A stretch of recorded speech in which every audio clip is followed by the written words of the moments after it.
যদি কোনদিন পথ ভুলে যাই, হাত ছানি দিয়ে কাছে নিও, মমতার বন্ধনে আমায় বেঁধে সব ভুল ক্ষমা করে দিও।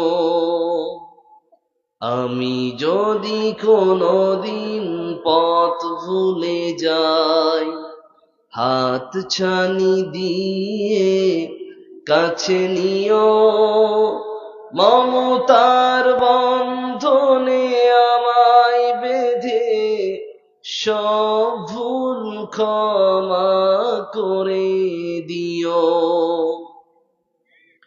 জেনে না জেনে কত করি অপরাধ, কখনো করো না তুমি বাদ প্রতিবাদ। তোমার দয়ার সীমা নাই নাই নাই, তোমার দয়ার সীমা নাই নাই নাই। সেই দয়া পেতে আজ কাঁদি আমিও, মমতার বন্ধনে আমায় বেঁধে সব ভুল ক্ষমা করে দিও। ভুল ছাড়া জীবনে আর কি আছে, ভুল করে ফিরে আসি তোমার কাছে। তোমার দেয়া সেই আলোকিত পথ, যেই পথে খুঁজে পাই আসল কিমত। আজ শুধু ফরিয়াদ তোমার কাছে, আজ শুধু ফরিয়াদ তোমার কাছে। সেই পথে চলবার শক্তি দিও, মমতার বন্ধনে আমায় বেঁধে সব ভুল ক্ষমা করে দিও। সম্মানিত সুযোগ্য সভাপতি মহাশয়, সম্মুখে উপস্থিত শ্রদ্ধের স্নেহের সমবয়সের শ্রোতা মণ্ডলী, পর্দার অন্তরালে মা ও ভগ্নীগণ, প্রশংসা জ্ঞাপন করছি সেই আল্লাহ, যে আল্লাহ আমাদের সকলকেই এই গভীর রজনী সময় পর্যন্ত ধৈর্য ধারণ করে কিছু কথা বলার ও শোনার জন্য তৌফিক দিয়েছেন। সেই মহান পাক রব্বুল ইজ্জতের দরগাহে শুকরিয়া জ্ঞাপন করে সকলেই পড়ছি আলহামদুলিল্লাহ।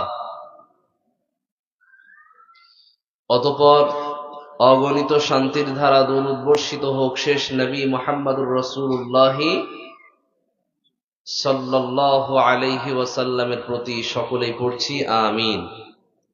পবিত্র কোরআন থেকে সূরাতুল ফুরকান থেকে মাত্র একটি আয়াত তেলাওয়াত করেছি, পারা নাম্বার 19, সূরা নাম্বার 25, রুকু নাম্বার 6, আয়াত নাম্বার 63।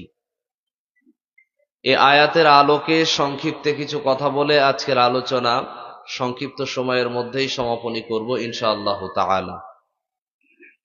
আল্লাহ পাক রব্বুল আলামিন আমাদেরকে মানুষ হিসাবে পৃথিবীতে এনেছেন। এই মানুষটাকে আল্লাহ পাক রব্বুল আলামিন তিনি বড্ড মহাব্বত করে তিনি সৃষ্টি করেছেন। আল্লাহ অন্যান্য সৃষ্টিকে তিনি বলেছেন কুন, হ, ফায়াকুন, সেটা আল্লাহ পাক রব্বুল আলামিনের ইশারাতে, হুকুমে অটোমেটিক সেটা তৈরি হয়েছে, অথবা আল্লাহ সেটা ফেরেশতাদের দ্বারা করিয়েছেন। আল্লাহ পাক রব্বুল আলামিন এই মানুষটাকে সৃষ্টি করার সময় তিনি কুন ফায়াকুন শব্দ ব্যবহার করেন নাই। মানুষকে আল্লাহ পাক রব্বুল আলামিন তিনি বড্ড মায়া দিয়ে মমতা দিয়ে বানিয়েছেন। দলিল, আল্লাহ পাক রব্বুল আলামিন তিনি বললেন আর রহমান আল্লামাল কুরআন খালাকাল ইনসানা আল্লামাহুল বায়ান। আল্লাহ পাক তিনি জানালেন আমি আল্লাহ রহমান, আমি আল্লাহ দয়াবান, আমি আল্লাহ পৃথিবী আসমানে যত রকম দয়া মমতার সব থেকে মূর্তবতিক যেই মানুষগুলোকে বলা হয় ওই মানুষগুলোর নাম হলো মা এবং বাবা। এদের মতো বিনা স্বার্থে কেউ কিচ্ছু সন্তানের জন্য করতে পারে না। মা এবং বাবার মতো দয়াবান মানুষ পৃথিবীতে আর নাই। কিন্তু আল্লাহ পাক রব্বুল আলামিন তিনি বললেন আমার নাম রহমান, আমি এমন দয়াবান, আমি আল্লাহ তোমাকে পবিত্র কোরআন দান করলাম। এই কোরআন সেই কোরআন যেই কোরআনের ভিতরে কোন রকম ভুল নাই। আল্লাহ পাক তিনি বললেন যালিকাল কিতাবু লা রাইবা ফীহি হুদাল লিল মুত্তাকিন। আল্লাহ পাক রব্বুল আলামিন তিনি জানালেন বান্দা তোদের জন্য যেই পবিত্র কোরআন আমি আল্লাহ নাজিল করলাম ওই পবিত্র কোরআনের ভিতরে ন্যূনতম কোন রকম ভুল নাই, ওর ভিতরে কোন রকম সন্দেহ নাই, সন্দেহের অবকাশও নাই। পৃথিবীতে যত লেখক, যত বই লেখক, যত বইয়ের লেখক এবং লেখিকা থাকে প্রত্যেকেই নিজে থেকে হার মেনে যায় এটা বলে আগামী সময় এই বইয়ের ভিতরে যদি কোন রকম কোন পাঠক যদি ভুল ধরিয়ে দেয় সেটাকে পরের সংস্করণে সংশোধন করে নেব। নিজে থেকে প্রথমে স্যারেন্ডার হয়ে যায়। কিন্তু আল্লাহ পাক রব্বুল আলামিন চ্যালেঞ্জ করে বললেন এই পবিত্র কোরআনের ভিতরে কোন রকম ভুল পাবা না, এবং যদি ভুল খোঁজার চেষ্টাও করো তাহলে তোমরা চেষ্টা করে দেখতে পারো আল্লাহ ছাড়া ইমানদাররা ছাড়া তোমরা যতজনের সহযোগিতা নিতে চাও তোমরা তাদের সহযোগিতা নিয়ে চেষ্টা করতে পারো। পবিত্র কোরআনের ভুল ধরতে এসেছিল মরিস বুকাইলি, পবিত্র কোরআনের ভুল ধরতে এসেছিল আরো অন্যান্য ব্যক্তিদের ভিতরে যদি আমরা লক্ষ্য করি বিভিন্ন ইংরেজদের ভিতরে, বিভিন্ন রকম শিক্ষিত ব্যক্তিদের ভিতরে তারা দিন শেষে ইসলাম গ্রহণ করতে বাধ্য হয়েছে। বলা যাবে না সুবহানাল্লাহ? আল্লাহ পাক রব্বুল আলামিনের পবিত্র কোরআনের ভিতরে কোন রকম ভুল নাই। আল্লাহ বলেন আমি আল্লাহ দয়া করে পবিত্র কোরআন তোরে দান করলাম। নাম্বার 2 আল্লাহ পাক তিনি দয়া করলেন কিভাবে? আল্লাহ বললেন খলাকাল ইনসান, আমি আল্লাহ পাক রব্বুল আলামিন মানুষকে জীবন দান করলাম, মানুষকে সৃষ্টি করলাম। মানব সৃষ্টির ভিতরে রহস্যটা কেমন? আল্লাহ পাক তিনি কুকুর সৃষ্টি করেছেন, গরু সৃষ্টি করেছেন, ছাগল সৃষ্টি করেছেন, তাদের হাত এবং পা দুটোই মাটিতে লেগে থাকে। এদের সম্মান হাত আর পা মাটিতে লেগে থাকার সঙ্গে এবং এদের মাথা এবং পায়খানার রাস্তা সব যেন সমান সমান। কিন্তু আল্লাহ পাক মানুষের সম্মানটাকে এত সুন্দর উঁচু করলেন। আল্লাহ পাক মানুষের মেজাজ এবং মস্তিষ্ক এবং ব্রেনটাকে এতটাই দামি বানালেন। আল্লাহ পাক এই সিজদা নেওয়ার জন্য, আল্লাহ পাকের জন্য সিজদা করানোর জন্য এই মাথাটাকে আল্লাহ সবার উপরে পবিত্র রাখলেন। মহান আল্লাহ পাক রব্বুল আলামিন মায়ের পেটের ভিতরে যখন আমাদেরকে রেখেছিলেন, মায়ের মাসিক অথবা মায়ের ঋতুবতী অবস্থাটাকে বন্ধ করিয়ে দিয়ে আল্লাহ পাক ওই খাদ্যটাকে তিনি মুখ দিয়ে ব্যবস্থা করেন নাই। ওই সময় আমার খাদ্যের ব্যবস্থা করেছেন আমার নাভির সঙ্গে মায়ের ওই নাড়ির সাথে। সুবহানাল্লাহ বলবো না? আল্লাহ পাক রব্বুল আলামিন ওই সময়ে তিনি কোন রকম ভাবে মায়ের কোন রকম কোন কিছু ব্যবস্থাপনায় যদি খাবারের ভিতরে অথবা রক্তের ভিতরে কোন রকম কোন কিছু আসে, কিন্তু আমার জন্য আল্লাহ সেগুলোকে সম্পূর্ণ সংশোধিত করে আমার খাদ্যের ব্যবস্থা করেছিলেন। বুঝতে পারা যায় মানুষকে আল্লাহ মানুষের জবানটাকে পবিত্র রেখেছেন। 2 নম্বরে আল্লাহ মানুষের ব্রেইনটাকে উপরে রেখেছেন। মানুষের পেশাবের জায়গা, পায়খানার জায়গা সব আল্লাহ নিচে রেখে দিয়েছেন। মানুষের পাটাকেও নিচে রেখে দিয়েছেন। মানুষের হাতকে বানিয়েছেন সম্মানিত কর্ম করার জন্য। আল্লাহ পাক মানুষের বডি স্ট্রাকচারটা এত সুন্দর বানিয়েছেন, এই সুন্দরতার জন্য মানুষ একে অপরের জন্য পরকিয়া করে, একে অপরের জন্য প্রেম প্রীতি করে, একে অপরের জন্য গার্লফ্রেন্ড বয়ফ্রেন্ড সম্পর্ক তৈরি করে, আবার দিন শেষে এই রূপের জন্য একে অপরের জন্য মারা যায়। ঠিক না? রূপের এত বড়াই হয়ে থাকে আমাদের বোনরা যাদের ভিতরে দেখা যায় ওই বোনগুলো, যে সমস্ত বোনেরা আটা ময়দা 2 কিলো 5 কিলো করে মাখে, আমি বলতে চাইছিলাম ওই যারা আটা ময়দা মাখে, আমরা যদি কোনো রকম কারণবশত তাদেরকে দেখতে যাই, তো আমাদের বোঝার উপায় কি ও আটা ময়দা মাখে কিনা? বুঝবেন এইভাবে। মেয়েটা দিনদার কিনা ওটাও বুঝবেন এইভাবে। যখনই মেয়ে দেখতে যাবেন, কন্যা দেখতে যাবেন, তাকে জিজ্ঞাসা করবেন, নামাজ পড়েন? আচ্ছা হ্যাঁ নামাজ পড়ি। কোরআন পড়েন? হ্যাঁ পড়ি। ঠিক আছে। ওই সময়ে ওই মেয়েটাকে বলবেন যে ওযু করো। কি করতে হবে? আটা ময়দা আছে কিনা, কালারটা অরিজিনাল কিনা, তার জন্য ওযু করা লাগবে। আর মেয়েটা সত্যিই যদি দিনদার হয়ে থাকে, তার জন্য ওযু করাটা কঠিন কিছু না, সে ওযু খুব হালকা ভাবেই করে নিতে পারবে। অতএব আটা ময়দা থাকলে ধুয়ে গেল, আর দিনদার হলে বুঝতে পারা গেল। তো ওযু করাটা বড্ড বেশি জরুরি। এবারে আসছিলাম মূল কথায়, তাকে তুচ্ছ তাচ্ছিল্য করানোর জন্য এই কথা বলিনি, তাকে অপমান করার জন্য এই কথা বলিনি। বোনদেরও সম্মান আছে। একটা মেয়েকে সকলেই গরু দেখা মতন করে দেখে পালাবে, এটা মোটেও কাম্য নয়। কি ব্যাপার, সামনে কেন? আল্লাহ,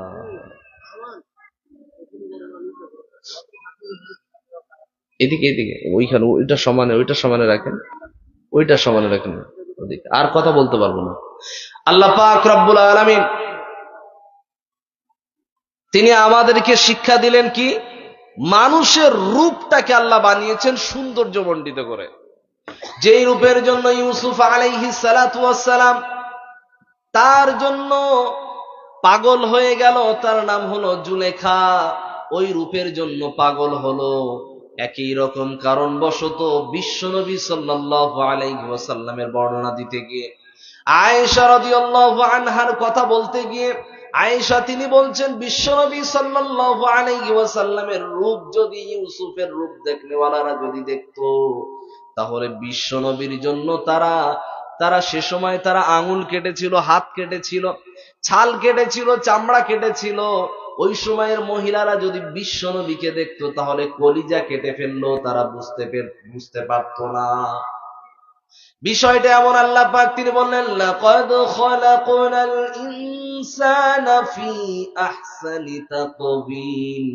সূরা ৩ এর ভিতর আল্লাহ পাক রব্বুল আলামিন তিনি বললেন, আমি মানুষের দেহকে, মানুষের আকৃতিকে খুব সুন্দর এবং আকর্ষণীয় করে বানিয়েছি, উত্তম আকৃতি দিয়ে। সে আল্লাহ পাক রব্বুল আলামিন এই মানুষ সম্পর্কে বলতে গিয়ে এবার আল্লাহ বললেন, আমি আল্লাহ মানুষকে সৃষ্টি করেছি উত্তম আকৃতি দিয়ে। এবার আকৃতি দেওয়াটা পর্যন্ত শেষ নয়। সমাজের ভিতরে যে সমস্ত ছেলে এবং মেয়েরা কথা বলে অবৈধভাবে, তোমার কথাটা যে কি সুন্দর, তোমার কথা না শুনলে ভাল লাগে না, এই যে কথা বলে একে অপরের জন্য পাগল পারা হয়ে থাকে, আল্লাহ বলছেন এই বাচন ভঙ্গি দিয়েছে কে? তো আল্লাহ বললেন আল্লামাহুল বায়ান, তোর কথা বলা শিক্ষা, বাচন ভঙ্গি আমি আল্লাহ পাক রব্বুল আলামিন দান করলাম। খেয়াল করে দেখবেন যে যত সুন্দর করে গুছিয়ে কথা বলতে পারে, সে ব্যবসার লাইনে, ব্যবসার সেক্টরে সব থেকে বড় সাকসেসম্যান। যদি বলেন স্কুলের মাস্টারের ভিতরে যেই মাস্টার সুন্দর করে গুছিয়ে কথা বলতে পারে, সেই মাস্টার ততই ভালো। যদি বলেন ঠিক একই রকম ভাবে একজন রিক্সা চালকও যদি হয়, সুন্দর করে কথা বলতে পারে, গুছিয়ে বাচন ভঙ্গিটা খুবই সুন্দর, তার জন্য ওই কথা বলার জন্য সে কি করে, নতুন নতুন করে সে তার কি হয়, ভালো ভালো শিক্ষিত ক্লায়েন্টদেরকে সে ধরতে পারে। ভালো ভালো শিক্ষিত যারা, তারা তার রিক্সায় করে চড়তে থাকে। ব্যবহারটা সুন্দর, কথাটা খুবই সুন্দর। যদি একজন দোকানদারের কাছে গিয়ে কোন একজন ব্যক্তি যদি মাল চায়, দোকানে গিয়ে দেখেছে যে দোকানে মাল মাপছে, চাল মাপছে, আলু মাপছে, ইত্যাদি ইত্যাদি। ও গিয়ে বলছে যে ভাই আমার একটু তেল দেন। দোকানে আসলেই যত রকম তোমাদের তাড়া থাকে, একটু দাঁড়াও। ওই লোক যদিও ওইখানে 2 মিনিট দাঁড়িয়ে নেবে, দ্বিতীয় দিন আর যাবে না। কিন্তু মানুষটা যদি ওই সময় কাজ করতে করতে সুন্দর করে যদি বলে, ভাইজান আপনি এসেছেন, আপনি কষ্ট করে এসেছেন বুঝতে পারলাম, কিন্তু আপনি আমার এই জায়গাতে পাখার এইখানে বসে পড়েন, যদি সুন্দর করে কথা বলে, তাহলে ওই ব্যক্তিটার সময় থাক বা না থাক, ওই সুন্দর করে কথাটা শোনার পরে ও 2 মিনিটের জায়গায় 10 মিনিট ওর পাখার তলায় বসে যাবে। কথা ঠিক না ভুল? এই জন্যই বলতে চাইছিলাম, সুন্দর করে কথা বলার মাধ্যমে অনেক কিছু অর্জন করা যায়। যার বাস্তব নমুনা যদি বলা হয়, সুন্দর করে কথা যদি বলতে পারেন, তার জন্য মোটিভেশনাল স্পিকারও হতে পারেন। যদি সুন্দর করে কথা বলতে পারেন, তার জন্য ওকালতির কাজও পেতে পারেন। যদি সুন্দর করে কথা বলতে পারেন, তাহলে আপনি একজন বক্তা, একজন স্পিকার, একজন ব্যক্তিত্ব হতে পারবেন। যার কারণে কথা বলার কারণে, সুন্দর উপস্থাপন করতে পারার কারণে মানুষ 10,000 টাকা, 15,000 টাকা, 20,000 টাকা, 40,000 টাকা, এমনকি 2 লাখ 3 লাখ টাকা দিয়েও হুজুরদেরকে বিদেশ থেকে আনে। এটার বাস্তব নমুনা বাংলাদেশে দেখা যায়। দেখা যায় না? জি। আল্লাহ পাক রব্বুল আলামিন বললেন, আমি আল্লাহ তোকে বাচন ভঙ্গি সুন্দর করে দান করলাম, তোর কথা বলার মাধুর্যতা দান করলাম। আল্লাহ পাক রব্বুল আলামিন এটাই বললেন, মানুষকে আমি দয়া করে সৃষ্টি করেছি, বান্দা তোর ভিতরে সুন্দর সুন্দর গুণাগুণ থাকা লাগবে। আমি যদি আল্লাহর প্রিয় বান্দা হতে চাই, আমি যদি এই দেশের সুন্দর নাগরিক হতে চাই, আমি যদি একজন ভালো মানুষ হতে চাই, আমার ভিতরে কোন কোন কোয়ালিটি থাকা লাগবে আর কোন কোন কোয়ালিটি না থাকাটা উচিত কিন্তু থাকবে। আল্লাহ পাক রব্বুল আলামিন তিনি ফেরেশতাদেরকে ডেকে বললেন, ফেরেশতারা, আমি মানুষ সৃষ্টি করতে চাই, মানুষ বানাতে চাই, তোমরা আমি আল্লাহকে পরামর্শ দাও। ফেরেশতারা আল্লাহ পাক রব্বুল আলামিনের কাছে তারা পরামর্শ দিতে এলো। আল্লাহ পাক রব্বুল আলামিন জিজ্ঞাসা করেন, ওয়া ইয ক্বালা রাব্বুকা লিল মালাইকাতি ইন্নী জাইলুন ফিল আরদি খলিফা ক্বালু আতাজআলু ফিহা মান ইউফসিদু ফিহা ওয়া ইয়াসফিকুদ দিমা। আল্লাহ পাক তিনি বললেন, ও ফেরেশতারা, তোমরা সকলেই একত্রিত হয়ে যাও। ফেরেশতারা এক জায়গায় হয়ে গেল। একবার বলার সাথে সাথেই সকলেই জড়ো হয়ে গেল। এবার আল্লাহ পাক রব্বুল আলামিন তিনি ফেরেশতাদের ডেকে বললেন, ফেরেশতারা, তোমরা আমাকে পরামর্শ দাও, আমি পৃথিবীর জমিনে আদমকে পাঠাতে চাই। এই জায়গায় সুন্দর ছোট্ট একটা পয়েন্ট কথা বলি। আমাদের মুসলমানদের ভিতরে কিছু কিছু মানুষ একটা কথা বলে। কথাটা, আদম আলাইহিস সালাতু ওয়াস সালাম যদি জান্নাতের নিষিদ্ধ ফল যদি না খেতেন, তাহলে আজকের আমাদের পৃথিবীতে এসে কষ্ট করা লাগতো না। এই কথা বলে না? তার মানে আদম এবং হাওয়া আলাইহিমুস সালাম দুইজন কি করেছিলেন? অন্যায় কাজ করেছিলেন। তো সেই অন্যায়টার জন্য, ওনাদের দুইজনের অন্যায়ের জন্য আমরা আজকের ফল ভোগ করছি। পৃথিবীতে এসে কষ্ট করা লাগছে। এই কথা ডাহা, মিথ্যা কথা, অপবাদ দেওয়া তাদের নামে। কারণ আল্লাহ পাক রব্বুল আলামিন তিনি প্রমাণ করে দিলেন, ইন্নী জাইলুন ফিল আরদি খলিফা, আমি আল্লাহ পাক রব্বুল আলামিন পৃথিবীর জন্য প্রতিনিধি হিসাবে আদমকে আমি আল্লাহ পাঠিয়েছি। আদমকে বানিয়েছি পৃথিবীর জন্য, পৃথিবীতে পাঠানোর জন্য। তিনি যদি জান্নাতের নিষিদ্ধ ফল নাও খেতেন, তবুও পৃথিবীতে আশা লাগতো। তিনি জান্নাতের নিষিদ্ধ ফল খেলেও আশা লাগতো, না খেলেও আশা লাগতো।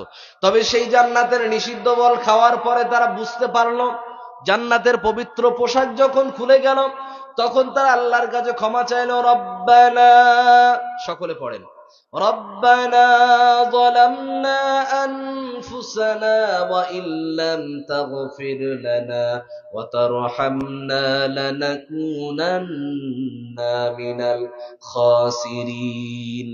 ও রব্বুল আলামিন, আমরা দুইজন অন্যায় করেছি, ভুল করেছি, নিজের উপরে জুলুম করেছি। আল্লাহ, এই অত্যাচার, এই জুলুমের জন্য যদি তুমি আমাদেরকে ক্ষমা না করো, আমাদের উপরে দয়া না করো, তাহলে আমরা ধ্বংস হয়ে যাব। তারা আল্লাহর কাছে ক্ষমা চাইলেন। আল্লাহ পাক রব্বুল আলামিন তাদের এই দোয়াটাকে আল্লাহ মঞ্জুর করে নিলেন, আল্লাহ কবুল করে নিলেন, তাদেরকে মাফ করে দিয়ে তারপরে পৃথিবীতে পাঠিয়েছে। তার মানে তাদের এই অন্যায়ের জন্য পৃথিবীতে আসতে হয় নাই। তারা অন্যায় করার জন্য পৃথিবীতে আসেনি, তাদেরকে পৃথিবীতে বাকায়দায় সাজিয়ে আল্লাহ তাদের দুইজনকে পৃথিবীতে পাঠিয়েছেন। অতএব তারা কোনো অপরাধী নন। মানুষ শব্দের যদি আরবি শব্দকে যদি আমরা লক্ষ্য করি, মূল ধাতু যদি দেখি, নিসিউন। নিসিউন শব্দের অর্থ হলো, ইনসান শব্দের মূল ধাতু শব্দ হলো নিসিউন। এটার অর্থ হলো ভুলে যাওয়া বা ভুল করা। তার মানে মানুষ বারবার ভুলে যাবে, মানুষ বারবার ভুল করতে থাকবে। এটা হলো আদম সন্তানের বা আদম এর সন্তানের বৈশিষ্ট্য। মানুষ বারবার ভুল করবে, অন্যায় অশ্লীলতায় জড়িয়ে পড়বে। কিন্তু আল্লাহর রাসূল সাল্লাল্লাহু আলাইহি ওয়াসাল্লাম তিনি বলছেন, কুল্লু বানি আদম খাত্তাউন ওয়া খায়রুল খাত্তাইনা তাওয়াবুন। বিশ্বনবী তিনি জামিআত তিরমিজির বর্ণনায় তিনি জানালেন, বিশ্বনবী তিনি বললেন, ও আদম সন্তানরা সকলেই গুনাহগার, সকলেই পাপ করতে থাকবে। ওই আদম সন্তানের ভিতরে তবে কিছু কিছু মানুষ ভালো আছে, তারাই যারা কি করে, অন্যায় করার পরে, ভুল করার পরে, পাপ করার পরে আল্লাহর রাস্তায় তারা আবার তওবা করে ফিরে আসে। ওরা হলো আদম সন্তানের ভিতরে উত্তম আদম সন্তান। আমরা সকলেই ভালো আদম সন্তান হওয়ার চেষ্টা করব ইনশাআল্লাহ। এবার আল্লাহ পাক রব্বুল আলামিন তিনি বললেন, ফেরেশতারা আমাকে পরামর্শ দাও। ফেরেশতারা পরামর্শ কি দিচ্ছে দেখেন। আল্লাহকে বলল, قالوا أتجعل فيها من يفسد فيها ويسفك الدماء। ফেরেশতারা আল্লাহ পাক রব্বুল আলামিনের কাছে বলল, আল্লাহ, এই মানুষ সৃষ্টির আগে আল্লাহ তুমি পৃথিবীর ওই জমিনে তুমি জিন জাতিকে পাঠিয়েছিলে, তারা হিংসা করেছিল, তাদের মতন এই মানুষ পৃথিবীতে গিয়ে হিংসা করবে। এরাও রক্তারক্তি করবে, মারামারি করবে, খুনোখুনি করবে। এরা হিংসা করবে কিভাবে? বিদেশের নাগরিককে এই দেশের বুকে বসিয়ে রেখেছে, তার নাম হাসিনা। এসআইআর এর নামে আমাদের দেশের নাগরিকদেরকে নাকি এখান থেকে তাড়াবে। কি নামে? এসআইআর করার নামে ষড়যন্ত্র করছে। এদেশে নাকি বাংলাদেশি আর রোহিঙ্গারা নাকি এদেশে বসে আছে। তো ভালো কথা, ওদেরকে বের করতে হবে, এটা আমাদেরও হৃদয়ের দাবি। ওদেরকে বের করেন, আমাদের আপত্তি নাই। যারা অরিজিনাল বাংলাদেশি আর রোহিঙ্গা মায়ানমারের বাসিন্দা আছে তাদেরকে বের করেন, সমস্যা নাই। তবে যদি এসআইআর করতেই হয়, যদি বাংলাদেশি রোহিঙ্গাদেরকে যদি বের করতেই হয়, তাহলে কোন কোন রাজ্যে এসআইআর করা জরুরি? তার ভিতরে আসাম আছে, তার ভিতরে বিহার আছে, তার ভিতরে ঝাড়খণ্ড আছে, তার ভিতরে আরো কি কি আছে, মণিপুর আছে, তার ভিতরে আরো কি কি আছে, এরপরে মণিপুরের পাশে আরো কি কি আছে, আমাদের কাছাকাছি যদি লক্ষ্য করি পশ্চিম বাংলা আছে। শুধুমাত্র পশ্চিম বাংলা আর বিহারে করাটা জরুরি ছিল না, আরো অন্যান্য রাজ্যে করাটাও জরুরি ছিল। এ কথাই বলতে চাইছিলাম। বাংলাদেশি তাড়ানো আপনাদের উদ্দেশ্য না, নিশ্চিত মনের ভিতরে কোন রকম ষড়যন্ত্র আছে। না হলে ইতিপূর্বে এসআইআর হয়েছিল, কিন্তু সময়টা ছিল দীর্ঘক্ষণ সময় ধরে হয়েছিল। কিন্তু এখন সময় দেওয়ার পর আবার সময় টপ করে আবার কমিয়ে দেওয়া হয়েছে। কথা ঠিক না ভুল? আমি আপনি যদি লক্ষ্য করি, ষড়যন্ত্রের বেড়াজাল যদি লক্ষ্য করতে চাই, তাহলে বিহারের ভোটের পরের ফলাফল দেখলে বুঝতে পারা যায় চক্রান্তটা কোন জায়গায় ঘটেছে। একই বাড়ির ভিতরে পুরো গ্রামে 16,000 ভোটার সংখ্যা, একটা বাড়ির ভিতরে 4,000 ভোটার। জীবনে হয়? এটা মেনে নেওয়া যায়? এটা তো হলো। আরো বিভিন্ন রকম যদি ঘটনা দেখি, তাহলে পশ্চিম বাংলার আসন্ন যে সমস্ত ইলেকশন সিস্টেম আসছে, ওই সময়টায় আসলে তার পরবর্তী সময় আমরাও দেখতে পাবো টাটকা জলজান্ত এসআইআর এর ফলাফল দেখতে পাবো। এখন বুঝতে পারছি না যে এর ষড়যন্ত্র কি কি আছে। আমি আপনাকে বলতে চাইছিলাম এ কথা, যদি অরিজিনাল রোহিঙ্গা বাংলাদেশিকে যদি ভাগাতেই হয়, তাহলে হাসিনা বুবুকে এখানে কোলে করে রেখে দিয়েছেন কেন? ফেলে দেন। বাংলাদেশে তো আসামি, ফাঁসির রায়ের ঘোষণার আসামি হয়ে আছে সে, তাই না? সে কি শিশুদেরকে হত্যা করেছে, ছাত্রদেরকে হত্যা করেছে। তাও কিভাবে মেরেছে? পুলিশ দ্বারা তো মেরেছেই, আবার হেলিকপ্টার দিয়ে গুলি বর্ষণ করে ছোট্ট বাচ্চাকে মেরেছে, তার বুকে গুলি মেরেছে, সেই গুলি গিয়ে দেয়ালের টাইলসে গিয়ে লাগছে, টাইলস পর্যন্ত ভেঙে গেছে। কিভাবে শুট করার ব্যবস্থা করেছে বুঝতে পারছেন? এরে যদি ফাঁসি না দেওয়া হয়, কাকে ফাঁসি দিতে হবে? এ পশুর থেকে জঘন্য না? এই জায়গাতে তারা সেখানে ট্রাইব্যুনালের মাধ্যমে তারা কি করেছে, ফাঁসির রায় ঘোষণা করেছে আদালত থেকে আইনি ব্যবস্থা অনুযায়ী। বলতে চাইছিলাম যদি বাংলাদেশি ভাগাতে হয় তাহলে হাসিনারে ওই দেশে আগে ভাগাতে হবে, কথা ঠিক না ভুল? নাম্বার 2, যদি বাংলাদেশি ভাগাতে হয় এদেশের বুকে কোলে করে যত্ন করে আগলে সুন্দর করে সোহাগ দিয়ে মমতা দিয়ে যত্ন করে রেখে দিয়েছেন, তার নাম হলো মুসলমানের বাচ্চা, তার নাম কি, তসলিমা নাসরিন। ওরে কেন পাঠানো হচ্ছে না? যদি মনে হয় বাংলাদেশি ভাগাতে হবে, তার ভিতরে বাংলাদেশি ব্যক্তিত্বদের দাবি যে এখানে বসে আছে শামীম উসমান, সে বারবার বলতো খেলা হবে, এই স্লোগান মেরে সে বারবার এই কথা বলতো। বলতে চাইছিলাম অরিজিনাল যারা বাংলাদেশ এখানে আছে তারা যদি এখানে সত্যই থেকে থাকে, এটা তো প্রমাণিত, এটা তো প্রমাণিত এখানে আছে তারা। তো এই কথা যদি আপনি বুঝতেই পারছেন, তাদেরকে তাড়াচ্ছেন না কেন? অরিজিনাল ভারতীয়দেরকে তাড়ানোর জন্য ষড়যন্ত্র করার জন্য লেগেই আছে। বুঝতে পারা যায় এর ভিতরে হিংসা কাজ করে। এই কথা বলেছিল ফেরেশতারা। ফেরেশতারা বলল যে আল্লাহ পাক রব্বুল আলামিন তুমি ওদেরকে জমিনে পাঠাবা কি জন্য? এরা তো জমিনে যাওয়ার পরে হিংসা করবে, রক্তারক্তি করবে। রক্তারক্তি কেমন ভাবে হবে? ছোট ছোট বাচ্চাদেরকে ধর্ষণ করে মেরে ফেলে। বর্তমান সময়ে এই 3 দিন আগে ঘটনা ঘটলো মুম্বাইয়ের বুকে, 3 বছরের বাচ্চাকে, ছোট্ট শিশু নারীকে ধর্ষণ করে তার মুখের ওপরে পাথর মেরে মেরে তাকে হত্যা করে দেওয়া হলো। 2 নম্বরে যদি আমরা লক্ষ্য করি, কয়েক বছর আগে কাশ্মীরের বুকে একজন মুসলিম ছোট্ট নারী, 7 বছরের বাচ্চা, তাকে মন্দিরের ভিতরে নিয়ে গিয়ে 14 জন মিলে ধর্ষণ করে তাকে আসিবা নামক ছোট্ট একটি কন্যাকে পৃথিবী ছেড়ে বিদায় করিয়ে দিয়েছিল। এটাও পাথর মেরে মেরে তাকেও হত্যা করা হয়েছিল। এজন্যই বলছি মানুষ রক্তারক্তি করবে, এটা বলেছিল ফেরেশতারা। বর্তমান সময়কে যদি আমরা লক্ষ্য করি, এই যে গত কয়েক বছর আগে আমরা পার্লামেন্টে পাঠানোর জন্য নেতাদেরকে আমরা কি করেছিলাম, ভোট সিস্টেম, ব্যাংকিং সিস্টেম করেছিলাম। তো তার মাধ্যমে বিশাল রক্তারক্তি দেশের ভিতর হয়েছে, রাজ্যের ভিতর হয়েছে। মানুষ মরেছে ডেটা অনুযায়ী প্রমাণ পাওয়া যায় প্রায় 44টা। তো তার ভিতরে মুসলমানের বাচ্চারা মরেছে 33টা। লাভটা কার? কোনদিন শুনেছেন শুভেন্দু অধিকারী আর নওশাদ সিদ্দিকী মারপিট করে কোনদিন রক্তারক্তি হয়েছে? শুনেছেন কোনদিন? কোনদিন শুনতে পাওয়া যাবে না, কোনদিন শুনতে পাওয়া যাবে না। ওদিক থেকে দিলীপ ঘোষ একটা বিশাল একটা কিছু করে দিচ্ছে, আর এদিক থেকে আমাদের হুমায়ুন কবির সাহেব আরেকটা কিছু বলে দিচ্ছে, যার জন্য মারপিট লেগে গেছে, বিশাল এক তুমুল ঝগড়া, যার কারণে 2 জন হাসপাতালে ভর্তি। শুনেছেন? কোনদিন তো ঘটেনি, তাই না? তো পার্লামেন্টে যারা যায়, এসি ঘরে যারা বসে থাকে, 1 লাখ টাকা 1.5 লাখ টাকা যাদের বেতন, 80,000 টাকা 90,000 টাকা করে বেতন পায়, তো তারা তো কোনোদিন মারপিট করে না। আপনি আর আমি জনগণ হিসেবে মারপিট করি কেন? লাভটা কি? ফলাফলটা কি এলো? আপনার আর আমার মায়ের কোল খালি হলো, আপনার আর আমার স্ত্রীর মাথার উপর থেকে একটা ছায়া নেমে গেল, একটা ছাদ নেমে গেল, অভিভাবক কমে গেল।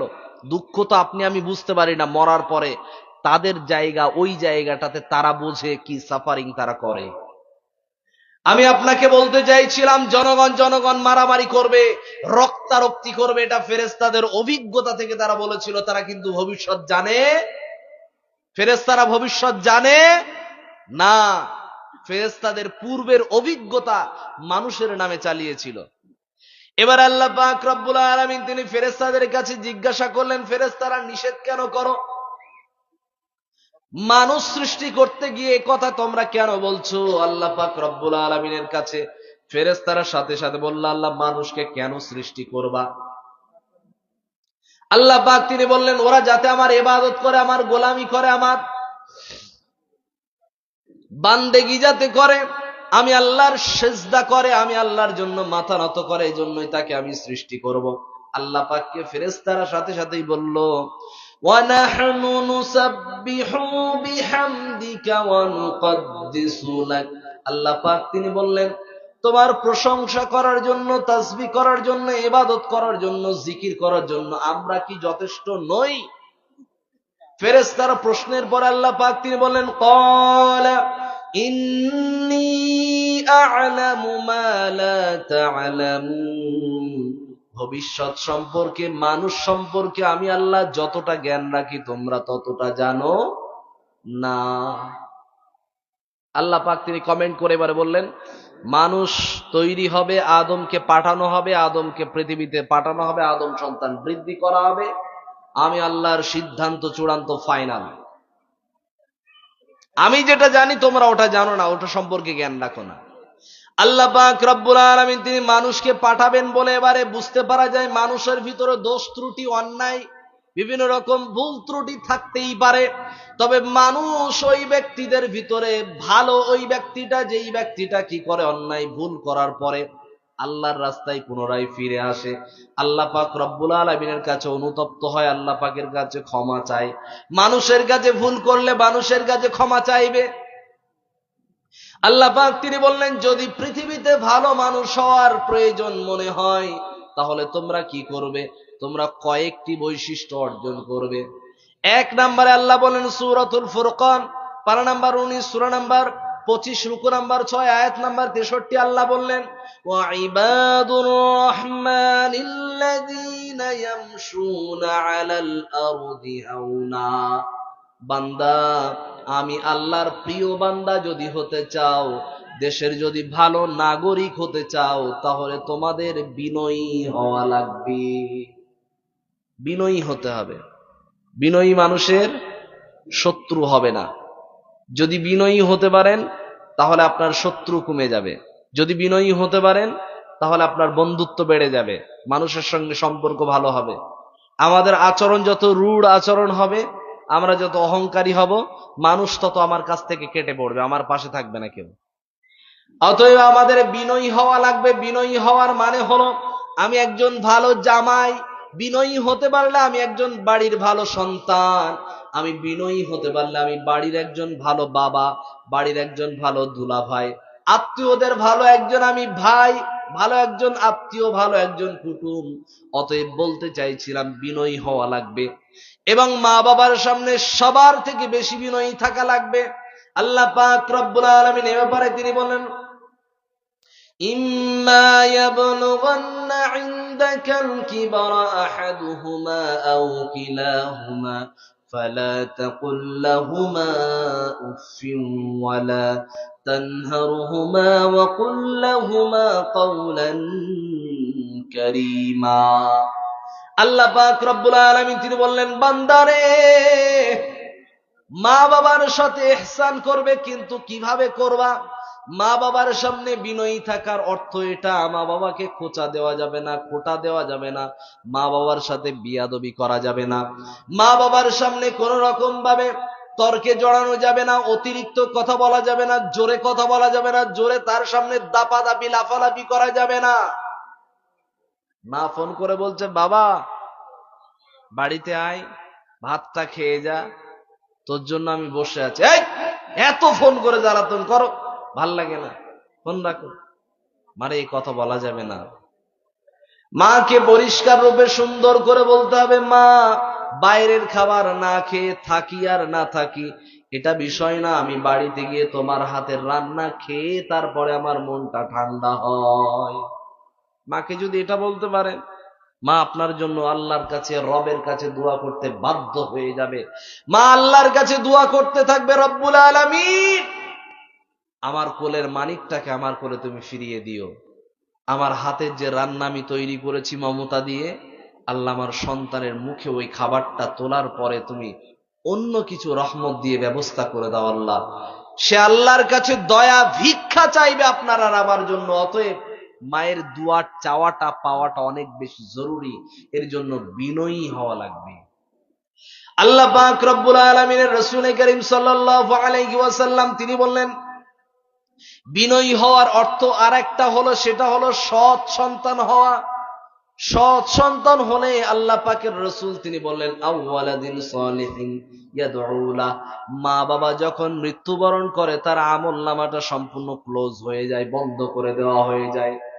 ওর আমলনামার খাতা আর খোলা হয় না। যদি ওর জাহান্নামে চলে যায় তাহলে জাহান্নামের ঠিকানা, চিরস্থায়ী আযাবে ভুগবে।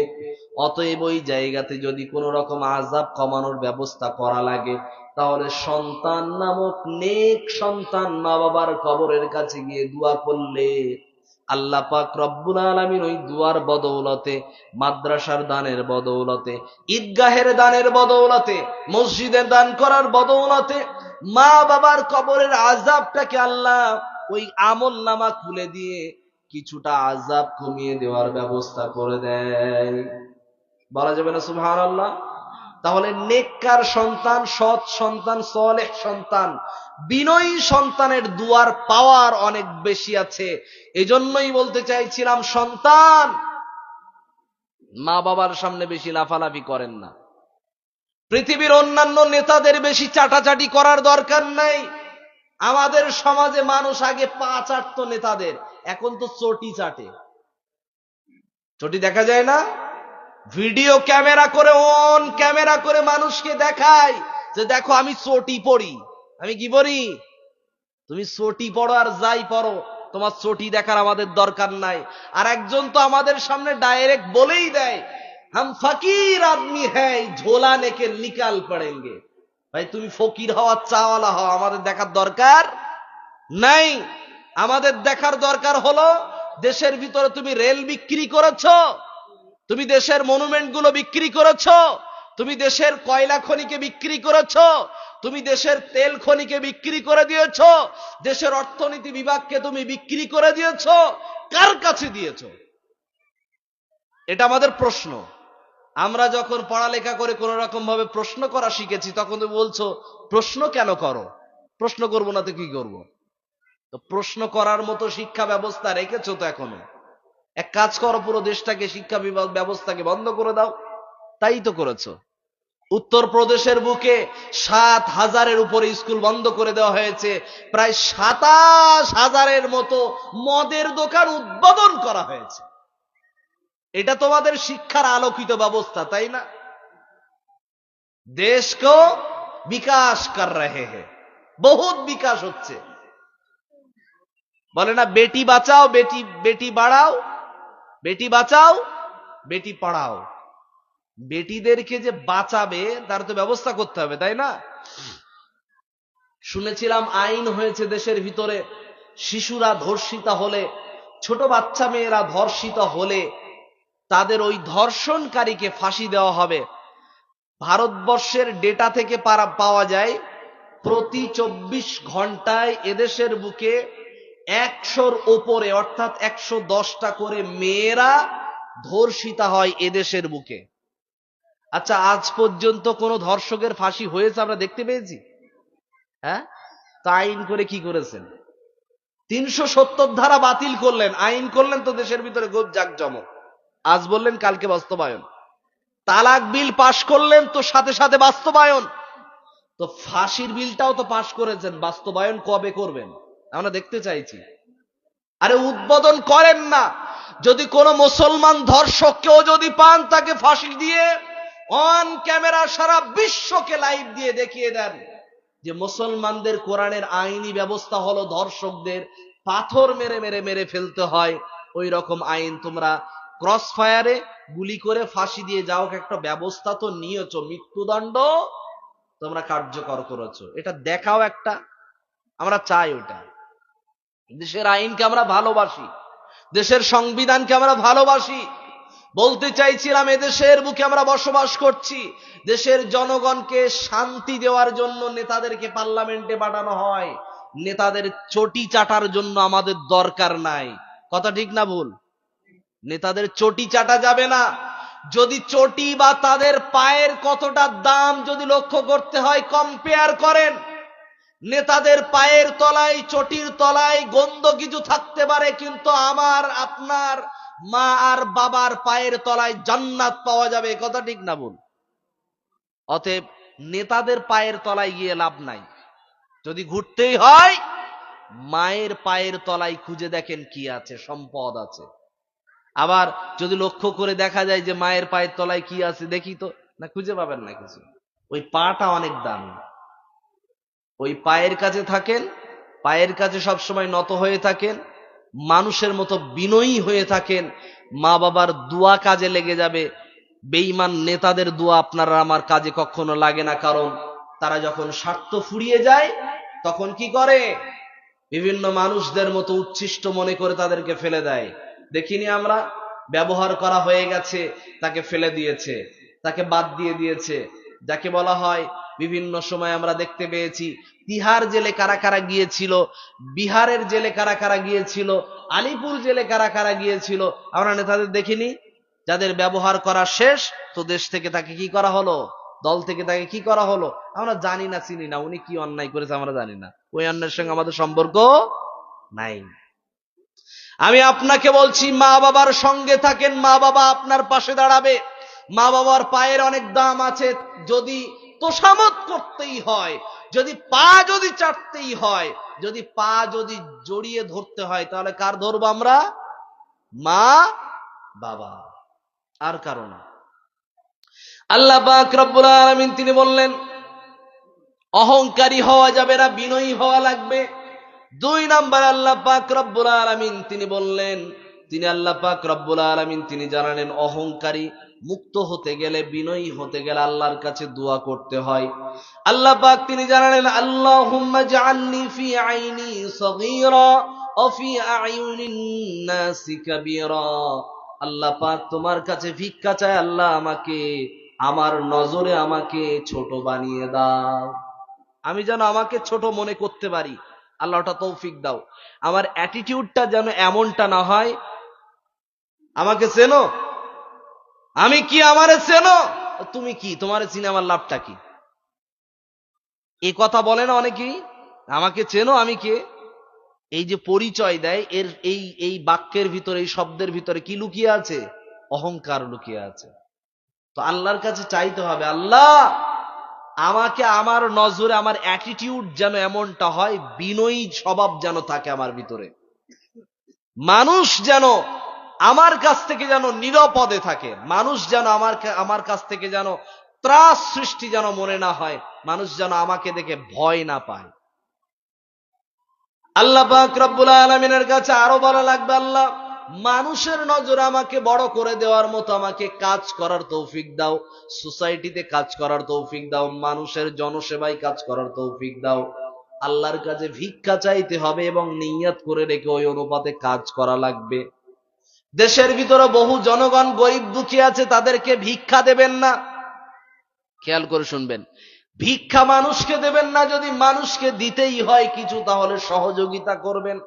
2 টাকা দেওয়ার মানে হলো ভিক্ষা দেওয়া, 5 টাকা দেওয়ার মানে হলো ভিক্ষা দেওয়া, 10 টাকা দেওয়ার মানে হলো ভিক্ষা দেওয়া। যদি 500 টাকা দিয়ে তার একটা পানির ব্যবসা শুরু করিয়ে দেন, তাহলে এটার নাম হলো সহযোগিতা করা। ভিক্ষা দেওয়া মারাত্মক বড় দণ্ডনীয় অপরাধ বলছি না, এটা ভালো জিনিস, এটা অন্যায় না, এটা হালাল, এটা হারাম নয়, এটা হালাল। কিন্তু বিষয়টা হলো ভিক্ষাবৃত্তি মারাত্মক খারাপ একটা অভ্যাস। মানুষকে ভিক্ষাবৃত্তি বন্ধ করিয়ে আমরা প্রতিটা মুসলমান নাগরিককে বলবো, মসজিদে মসজিদে ভিক্ষা করা বন্ধ করুন, ট্রেনে ট্রেনে ভিক্ষা করা বন্ধ করুন, রাস্তায় বাজারে মার্কেটে ভিক্ষা করা বন্ধ করুন। ভিক্ষা করা বাদ দিয়ে প্রতিটা পুরুষকে দায়িত্ব নিতে হবে, যারা যাকাত দেনেওয়ালা, যারা হজ করেনেওয়ালা, প্রতি বছর বছর উমরা করতে যায়, তাদের কাছে বিনয় ভাবে অনুরোধ করব, 2-1 বছর 3 বছর পরে পরে উমরা করেন, ওই টাকা নিয়ে কোনো গরিব দুঃখীকে ভিক্ষা দেওয়া বাদ দিয়ে একটু সহযোগিতা করে পাশে দাঁড়ান। 2টা 5টা মুসলমানকে যদি আমি দাঁড় করিয়ে দিতে পারি, ওই মুসলমানরা যদি আমার কোন রকম কারণবশত কোনো গুনাহের কারণে যদি জাহান্নামী হই, ওই নেকি আমার পাশে দাঁড়িয়ে বলবে, আল্লাহ এই বান্দা নিঃস্বার্থভাবে অর্থকে কাজে লাগিয়েছিল, কিন্তু কাজটা ছিল অনেক বড়। যে গরিব ভিক্ষা করে খেত, তারও দাঁড় করিয়েছিল। তাই বলতে চাইছিলাম, ভিক্ষা আমরা দেব না, আমরা দেব কি? সহযোগিতা। কোন বোন যদি সাহায্য চাইতে আসে, তাকে অফার করবেন, তাকে অপমান না, অফার করবেন। বোন, আপনি যে ভিক্ষা করছেন, কেন করছেন? এই ভিক্ষা করার রিজন কি, কারণ কি? কোনো তো কারণ আছে, সমস্যা তো কিছু ঘটেছে, না হলে ভিক্ষা কেন করছেন? সে তার বাচ্চার জন্য ভিক্ষা করে, অথবা তার স্বামী মারা গেছে তাই ভিক্ষা করে, অথবা তার স্বামী অন্য কোথাও চলে গেছে, অথবা তার স্বামী তাকে খরচ দেয় না, অথবা তাকে দেখে না। এ কারণ বিভিন্ন কারণে সে বিপদে পড়েছে, তার কারণে সে ভিক্ষাবৃত্তিতে নেমেছে, তাকে অফার করেন এই এই কাজ আছে, আপনি এই কাজগুলো করবেন কিনা। দর্জি মেশিন কিনে দেন, তাকে কাজ শিখিয়ে দেওয়ার ব্যবস্থা করে দেন, তাকে হাতে ধরে 2-1 মাস তার পিছনে সময় দেওয়ার ব্যবস্থা করে দেন, 2জন লোক 2জন মহিলা লাগিয়ে তার কাজ শেখান, কাজ শিখিয়ে দেন। মুর্শিদাবাদের বুকে যদি হারাম কাজ লেগে থাকে, সেই হারাম কাজের ভিতরে বিড়ি বাধা বন্ধ করাতে হবে মেয়েদেরকে, দর্জির কাজ ঢোকান। যদি মনে হয় হালাল কাজের ভিতরে ওটা পারবো না, অন্যান্য আরো অনেক ভালো ভালো কাজ আছে, সেই কাজগুলোকে মেয়েদের দ্বারা করান, কিন্তু বিড়ি বাঁধানো বন্ধ করাতে হবে, এই কাজের ভিতর হালাল টাকা নাই। কাজ, সেই কাজটার নাম হলো মসজিদ তৈরি করা। আপনাদের মুর্শিদাবাদের লাল কোথায় মসজিদ নাম রাখা হচ্ছে। আমি আপনাকে বলতে চাইছিলাম, বাবরি মসজিদের সঙ্গে মুসলমানদের একটা বিশাল ধর্মের আবেগ, এর টান আছে, মহাব্বত আছে। এটা নিয়ে যদি আপনি নিঃস্বার্থভাবে আপনার টাকা দিয়ে যদি আপনি মসজিদ উদ্বোধন করেন, আমাদের আপত্তি নাই, কিন্তু পরামর্শ থাকবে আমাদের পক্ষ থেকে। আপনি যেহেতু পার্লামেন্টের একজন দায়িত্ববান, আমাদের একটা দাবি থাকে, প্রবেশ করবে কারা? ওই যে মুম্বাইয়ের বুকে, বেঙ্গালুরুর বুকে যে সময় আমাদের মুস্কান নামক একটি কন্যা কলেজে যখন প্রবেশ করছে, তখন শিক্ষক মহাশয়রা করে থাকেন, বাধ্য করে হিজাব খুলতে হবে, অন্না পরে স্কুলে ঢোকো, অন্যথাও মাথা ঢাকা যাবে না, তারা পরিষ্কার করে বলে দেয়। আমি আমাদের এই সাংসদ সাহেবকে আমরা পরামর্শ দিতে চাই, এতটুকু আমাদের হৃদয়ের এটা দাবি, আপনি মসজিদ না বানিয়ে এমন একটা ইউনিভার্সিটি বানাতে হয়ে এই দেশের ভালো নাগরিক হয়ে এদেশের সেবা করতে থাকবে, এরকম একটা ব্যবস্থা করলে ভালো হতো না? এটা আমাদের হৃদয়ের দাবি, আমাদের এটা মনের দেন। অথবা বড় একটা হসপিটাল বানান, যেই কারণে মুর্শিদাবাদ থেকে দৌড়ে দৌড়ে রাত জেগে জেগে সেই ভোরবেলা রাত্রেবেলা গিয়ে নীলরতন, আরজিকর অথবা মেডিকেল বিভিন্ন জায়গাতে গিয়ে লাইনে দাঁড়ায়, লালগোলা থেকে ছুটে যায়, এই মুর্শিদাবাদ থেকে ছুটে যায়, এই মানুষগুলোর পাশে দাঁড়ানোর যদি ইচ্ছা হয়, ভালো একটা কি উপকার হতো, কমিউনিটির উপকার হতো। মসজিদ বানিয়ে লাভটা কি হবে? অলরেডি মুর্শিদাবাদের বুকে শত শত শত শত আর দিন আর ঈদের দিন ছাড়া মুসল্লি সংখ্যা পাওয়া যায় না, এটা বাস্তবতা। এই বাস্তবতার নিরিখে যদি লক্ষ্য করা যায়, বাবরি মসজিদ বানিয়ে নতুন করে লাভটা কি হবে? কথা বলেন। মসজিদ যদি তৈরি করতে হয় তো আপনি বানান, আপনার অর্থ দিয়ে আপনি বানাবেন, হালাল জিনিস বানাবেন, ইবাদতের জন্য বানাবেন, আল্লাহর সন্তুষ্টির জন্য।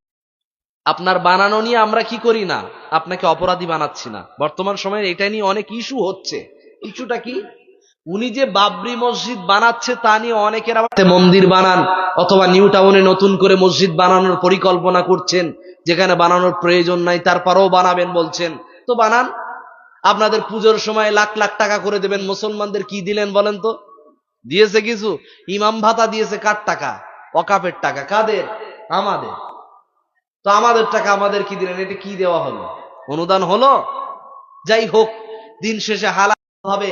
আপনারা যে বারবার যেটা বলেন যে আমরা নাকি মুসলিম দরদি, মুসলিম দরদি, তো মুসলিমদের জন্য কিছু করেন, মুসলিমদের জন্য কিছু করে দেখান। কি করবেন?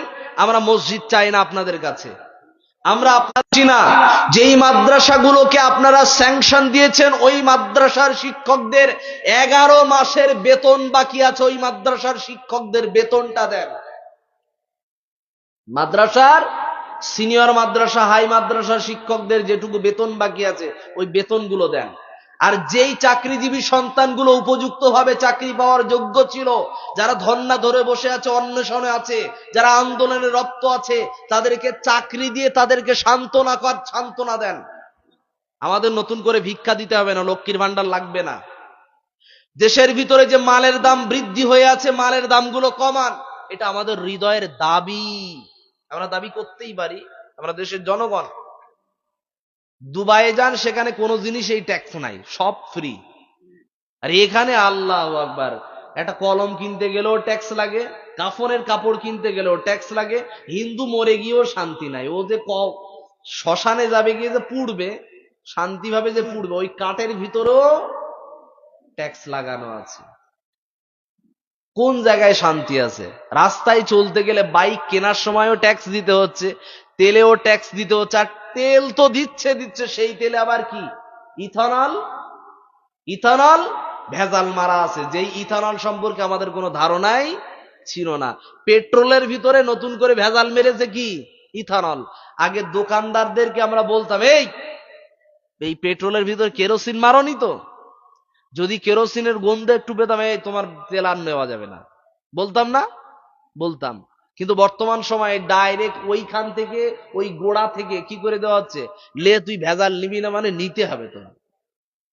আপনি আমি জানতেও পারি না। যেই বাইক চলার কথা 1 লিটার তেল ভরলে 50 কিলোমিটার, সেই বাইক 35 কিলোমিটারও যায় না। এর নাম ইথানলের নাকি ব্যবস্থাপনা চালু করা হয়েছে। করুক, যদি উপকার হয় জনগণের, দেশের যদি উপকার হয়, জনগণকে শোষণ করে, তাহলে করেন, সমস্যা নাই, আপনারাই তো করবেন। একজন আমাদের আলিয়া ইউনিভার্সিটির একজন ছাত্রকে জিজ্ঞাসা করা হচ্ছে সমস্ত ছাত্রদের সামনে যে তোমরা কি হতে চাও? তো এক একজন এক এক রকম উত্তর দিয়েছে। আমার এক বন্ধু, সেও MA ক্লাসে পড়ে, তো সেও উত্তর দিয়েছে, স্যার আমি চাওয়ালা হব। বলছে MA পাশ করে তুই চাওয়ালা হবি? প্রফেসর জিজ্ঞাসা করছে, তুই চাওয়ালা হবি কেন? বলছে চাওয়ালা হওয়ার পরে দেশের যদি এত সম্পদ বিক্রি করতে পারে, তাহলে বাকি যে এইগুলো বিক্রি করা বাকি আছে, আমি চাওয়ালা হয় না হয় ওইগুলো আর বিক্রি করতে বাকি রাখবো কেন, আমিও করিয়ে দেবো। কথা বুঝতে পারেননি? তো চাওয়ালা হয়ে যদি এত কিছু করতে পারে, তো আমি MA পাস করে আর কি করব? অন্য কাজ করার দরকার নেই, চাওয়ালাই হওয়াটাই ভালো। দেশের নেতারা বলছে চপ পেঁয়াজি ভাজো। নেতারা কি বলে? বলছে কাজ করতে পারছো না তো কি হয়েছে, চপ পেঁয়াজির দোকান দাও। বাহ, ভালো পরামর্শ, মারাত্মক। এটাকেই বলে স্কিল ডেভেলপমেন্ট, তাই না? এইটাকেই বলে যে আপনাদের সুন্দর ব্যবস্থাপনা। প্রচুর স্কুল আছে পশ্চিম বাংলার বুকে, যে স্কুলগুলোতে মাস্টার শূন্য হয়ে গেছে, স্কুলে শিক্ষক নাই, বলছে শিক্ষকের প্রয়োজন নাই। নাউজুবিল্লাহ, কি কথা বলেন? দেশের ভিতরে শিক্ষার ব্যবস্থাপনা বাড়াতে হবে, শিক্ষকদের বেতন বাড়াতে হবে, ছাত্র ছাত্রীদের খাদ্যের ব্যবস্থাপনা ভালো রাখতে হবে। সেখানে ভেজালে ভরপুর হয়ে গেছে, নাগরিকদের ভিতরে দুর্নীতিতে ভরপুর হয়ে গেছে। আল্লাহ পাক রব্বুল আলামিনের কথা অনুযায়ী যদি আমরা লক্ষ্য করি, তাহলে আমাদের বিনয়ী হলে এ সব কিছু থেকে আমরা মুক্ত থাকতে পারবো ইনশাআল্লাহ। আল্লাহ পাক রব্বুল আলামিন তিনি 2 নম্বরে আল্লাহ বললেন, বান্দা যদি তোমরা লক্ষ্য করো, রাস্তার ভিতরে কোন মানুষের সঙ্গে যদি লক্ষ্য করো কেউ তোমার সঙ্গে তর্কে জড়াতে চায়, তাহলে তোমরা কি করবে? তার সামনে বলবে। আল্লাহ বলেন, ওয়াইদা খাতাবাহুমুল জাহিলুনা ক্বালু সালামা। আল্লাহ পাক রব্বুল আলামিন তিনি বললেন, বান্দারে, কোন ব্যক্তি যদি তোমার সঙ্গে তর্ক করায় আর যদি বুঝতে পারো যে সে লোকটা মূর্খদের সঙ্গে তার ওঠা বসা, তাহলে তার সামনে বলো ক্বালু সালামা, তাকে বলো আসসালামু আলাইকুম। আপনার সঙ্গে ভাই তর্ক নাই, কথা নাই, বেশি কথা বলা যাবে না, আসলাম, ভালো থাকবেন। তাকে এভাবে কথা বলে বিদায় নেন। উপরওয়ালা বা আল্লাহ তোমারে ভালো রাখুক, আসি, চলে যান। কেন এ কাজ করবেন? হাওড়া জেলার বুকে, মেদিনীপুরের বুকে, দক্ষিণ 24 পরগনাতে কয়েকজন টোটো চালককে টোটো ভেঙে দিয়েছে এবং তার মাথা ফাটিয়ে তারে অজ্ঞান করে দিয়েছে। প্রমাণ ঘটেনি? ঘটেছে। জয় শ্রীরাম বল, না হলে তোরেও ভাঙবো, তোর টোটোরেও ভাঙবো, বলেনি? বাঁশ তুলে বলেছে। এ কথাই বলতে চাইছি, এরা হলো কি? মূর্খ। খেয়াল রাখবেন, যারা দাঙ্গা করে তাদের কোনো ধর্ম থাকে না। মুসলমানও যদি দাঙ্গা করে, ও নাম মুসলমান না, মুসলমান কোনোদিন দাঙ্গাবাজ হয় না।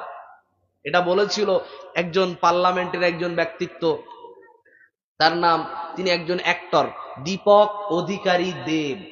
সে একটা কথা বলেছিল, মুসলমান কোনোদিন দাঙ্গাবাজ হয় না, হিন্দু কোনোদিন দাঙ্গাবাজ হয় না, যে দাঙ্গাবাজ হয় তার কোনো ধর্মই হয় না।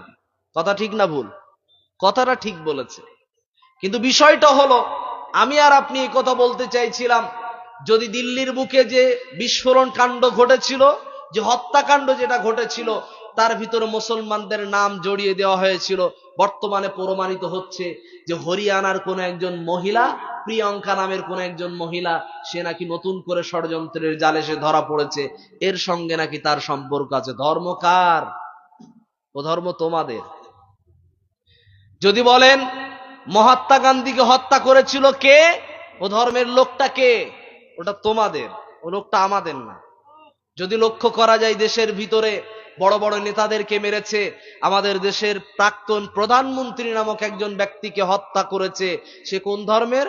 ও তোমাদের ধর্মের লোক। আমাদের কেউ, মুসলমানদের কেউ ছিল না। এ কথা বলতে গিয়ে আমি কিন্তু এ কথা বলিনি যে এই কাজগুলো মুসলমানরা করেনি বা হিন্দুরা করেছে, এটা উদ্দেশ্য না। উদ্দেশ্য হলো মুসলমানদের নামে বারবার বারবার বলা হয় তোরা জেহাদি, তোরা দাঙ্গাবাজ, তোরা দাঙ্গাবাজ। মুসলমানরা দাঙ্গা করে প্রমাণ দেখান। ঠিক আছে, আল্লাহ পাক রব্বুল আলামিন এই কথার দিকে আমি বলতে চাইছিলাম যে দাঙ্গাবাজ হয় যারা, ধর্ষক হয়, তাদের কোনো ধর্ম হয় না, তারা কোনদিন ধর্মভীরু না, ওরা হলো মূর্খ। ওরা কি? মূর্খ। এই মূর্খদের সঙ্গে কোন রকম তর্কে জড়ানো যাবে না।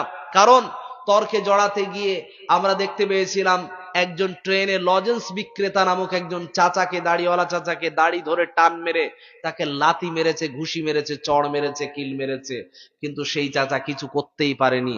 বলতে চাইছিলাম মূর্খদের সঙ্গে তর্কে জড়ানো যাবে না, চুপচাপ থাকতে হবে, চলে আসতে হবে, বিদায় নিতে হবে, ও গল্প শোনা যাবে না। আল্লাহ পাক রব্বুল আলামিন তিনি বললেন মূর্খদের সঙ্গে তর্কে জেতার থেকে হেরে বাড়িতে ফিরে আসা ভালো। কোন রকম তাদের সঙ্গে তর্কে জড়ানোর দরকার নাই। আল্লাহ পাক রব্বুল আলামিন তিনি বললেন এটা হলো ভালো নাগরিক, ভালো মানুষের একটা পরিচয়। অতএব যতটুকু কথা শুনলাম, বিনয়ী হতে গেলে সৎ সন্তান হওয়া লাগবে, এবং আমরা যদি দেশের ভালো নাগরিক হতে চাই তাহলে সৎ মানুষ হওয়া লাগবে, তর্ক কম করা লাগবে, মূর্খ মানুষদের সঙ্গে তর্কে জড়ানো যাবে না। এবং ভালো দেশের নাগরিক হতে গেলে, ভালো মানুষ হতে গেলে আমাকে আপনাকে মা বাবার অনুসারী হওয়া লাগবে, মা বাবার সামনে বিনয়ী সন্তান হওয়া লাগবে, সৎ সন্তান হওয়া লাগবে। আল্লাহ পাক রব্বুল আলামিন আমাদের সকলকে যেন তৌফিক দেন, পড়ি আমিন। আমরা যতটুকু শুনলাম এবং যতটুকু বললাম, প্রতিটা কথাকে সমাজ পরিবর্তনের জন্য, পরিবর্তনের নিয়তে কথা বলেছি। কাউকে উদ্দেশ্য করে, কাউকে টার্গেট করে আমি কথা বলি না। আমি কাউকে কোন রকম হিংসার বশবর্তী হয়ে কাউকে নিয়ে আমি কথা বলি না। আমি এ কথাই বলি, যদি কোন রকম মানুষ বিপদে পড়ে, সেই মানুষটার পাশে গিয়ে কি করে দাঁড়াতে হবে, এ কথা বলতে চাই। কোন ধর্মের মানুষ, জাতি, ধর্ম, বর্ণ নির্বিশেষে কোন মানুষ যদি শিক্ষা থেকে যদি কি হয়ে যায়, কোন রকম মাহরুম হয়, কোন রকম বঞ্চিত হয়, আমরা চাই তার পেটে, তার মগজে ভালো বিদ্যা দেওয়ার জন্য আমরা চেষ্টা করব। সে হতে পারে হিন্দু, হতে পারে খ্রিস্টান, হতে পারে মুসলমান, প্রত্যেকের পাশে শিক্ষা দেওয়ার জন্য আমরা এগিয়ে আসবো ইনশাআল্লাহ। দেশের শিক্ষার কারিকুলামকে ভালো করার জন্য, দেশের সুন্দর সিস্টেম করার জন্য, দেশের আইনি বিধান ব্যবস্থাকে সুন্দর করার জন্য, দেশের মানুষদেরকে ভালো রাখার জন্য, যেই সমস্ত আইন মেনে চললে আমরা ভালো থাকব, দেশের ওই সমস্ত আইনগুলোকে আমরা মেনে ফলো করে চলবো ইনশাআল্লাহ। আল্লাহ তুমি আমাদের সকলকে তৌফিক দাও, আমিন। সুবহানাকা আল্লাহুম্মা ওয়া বিহামদিকা